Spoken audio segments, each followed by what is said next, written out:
आज अपन स्टार्ट करने जा रहे हैं राजस्थान की पॉलिटिक्स, राज व्यवस्था। ठीक है, तो आरएस लेवल पे अपन सारा मैटर कवर करेंगे, इससे बाहर कुछ भी नहीं है। इन क्लासेस को ले लेना, काफ़ी मतलब मोर टाइम से इनका रिवीजन करना, उसके बाद कुछ नहीं बचेगा, बस इनको याद कर लेना। ठीक है, ओके। तो आज अपन स्टार्ट करते हैं राजनीति सामान्य परिचय। ठीक है, फर्स्ट टॉपिक है राजनीति सामान्य परिचय। उसके बाद जैसे अपने 16 टॉपिक्स हैं, तो 16 टॉपिक्स की 16 क्लासेस में बना दूंगा। ओके। राजनीति सामान्य परिचय। राजनीति विज्ञान का जनक अरस्तु को कहा जाता है। इन्होंने अपनी पुस्तक दी पॉलिटिक्स में सर्वप्रथम राज्य देश का उल्लेख किया। इन्होंने राज्य के 4 आवश्यक तत्व बताए: निश्चित भूभाग, जनसंख्या, संप्रभुता और सरकार। सरकार राज्य का एक ऐसा उपकरण है जो जनता के हित में कार्य करता है। मोंटेस्क्यू ने अपनी पुस्तक द स्पिरिट ऑफ लॉज में सरकार के 3 अंग या कार्य बताए। इसे शक्ति पृथक्करण का सिद्धांत भी कहते हैं। सरकार के 3 अंग: पहला है विधायिका, दूसरा है कार्यपालिका, तीसरा है न्यायपालिका। ठीक है, विधायिका क्या करती है? विधि या कानून निर्माण, इसको व्यवस्थापिका भी कहते हैं।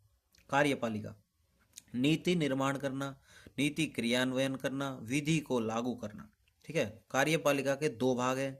एक तो अस्थायी कार्यपालिका जो कि मंत्री परिषद होती है, एक स्थायी कार्यपालिका जो कि नौकरशाही जैसे कि डीएम और एसडीएम वगैरह। ठीक है, न्यायपालिका, न्यायपालिका होता है मतलब पहला जांच करना, और दूसरा काम होता है न्यायपालिका यहाँ दोहरी भूमिका निभाती है। जैसे कि पहली है कि भाई विधायिका द्वारा बनाए गए कानूनों की समीक्षा करना, और दूसरा है कार्यपालिका द्वारा किए गए क्रियान्वयन की भी समीक्षा करना। ओके, अब आता है संविधान। संविधान का अर्थ क्या होता है, संविधान की आवश्यकता क्यों पड़ी, संविधान के प्रकार।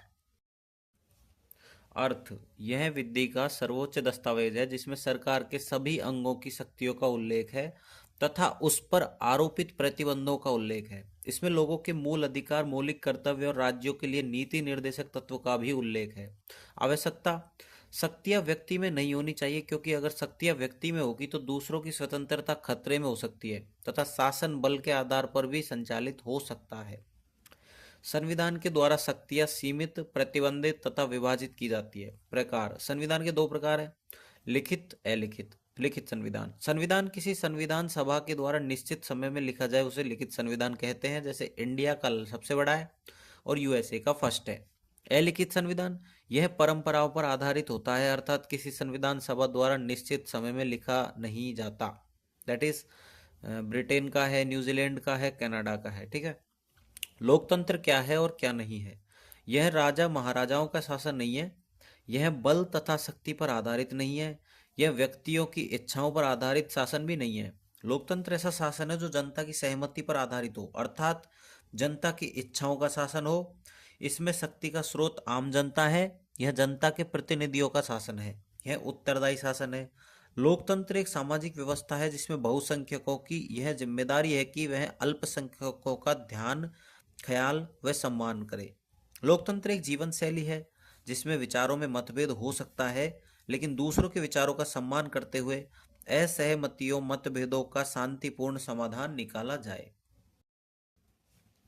अब आती है राज्य सरकार, जो कि भाग 6 में है और अनुच्छेद 152 से 237 तक है। ठीक है, राज्य सरकार राज्य की कार्यपालिका है, अनुच्छेद 153 से 167 तक। राज्यपाल आता है, मुख्यमंत्री आता है, मंत्रिपरिषद आता है, मंत्रिमंडल आता है और महाधिवक्ता आता है राज्य कार्यपालिका के अंदर।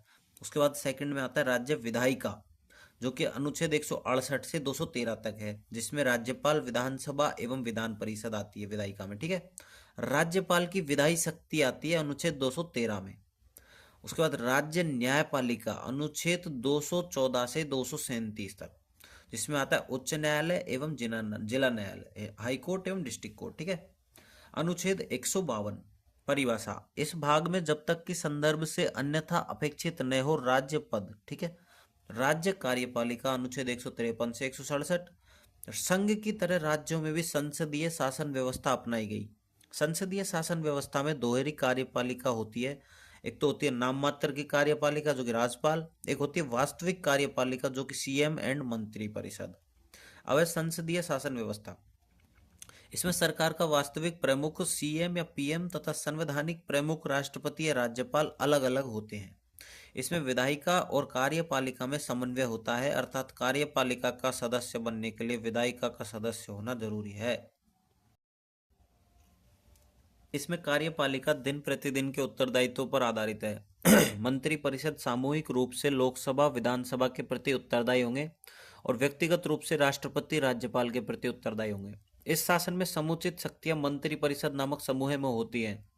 इसमें मंत्रिपरिषद का प्रमुख सीएम पीएम होता है, जो कि समकक्षों में प्रथम होता है। भारत तथा राज्यों में संसदीय शासन व्यवस्था क्यों अपनाई गई? इसमें सभी वर्गों का प्रतिनिधित्व सुनिश्चित होता है। नवजात लोकतंत्र में विधायिका तथा कार्यपालिका समन्वय होता है। संविधान निर्माताओं ने भारतीय संदर्भ में स्थायी सरकार अध्यक्षात्मक शासन व्यवस्था के बजाय उत्तरदायित्व को प्राथमिकता दी है। औपनिवेशिक काल में संसदीय शासन व्यवस्था से हम परिचित थे, इसलिए हमारे लिए यह अनुकूल व्यवस्था थी। ठीक है, फिर ये टॉपिक यहीं कंप्लीट होता है। अगला टॉपिक अपन पढ़ेंगे राज्यपाल। ओके।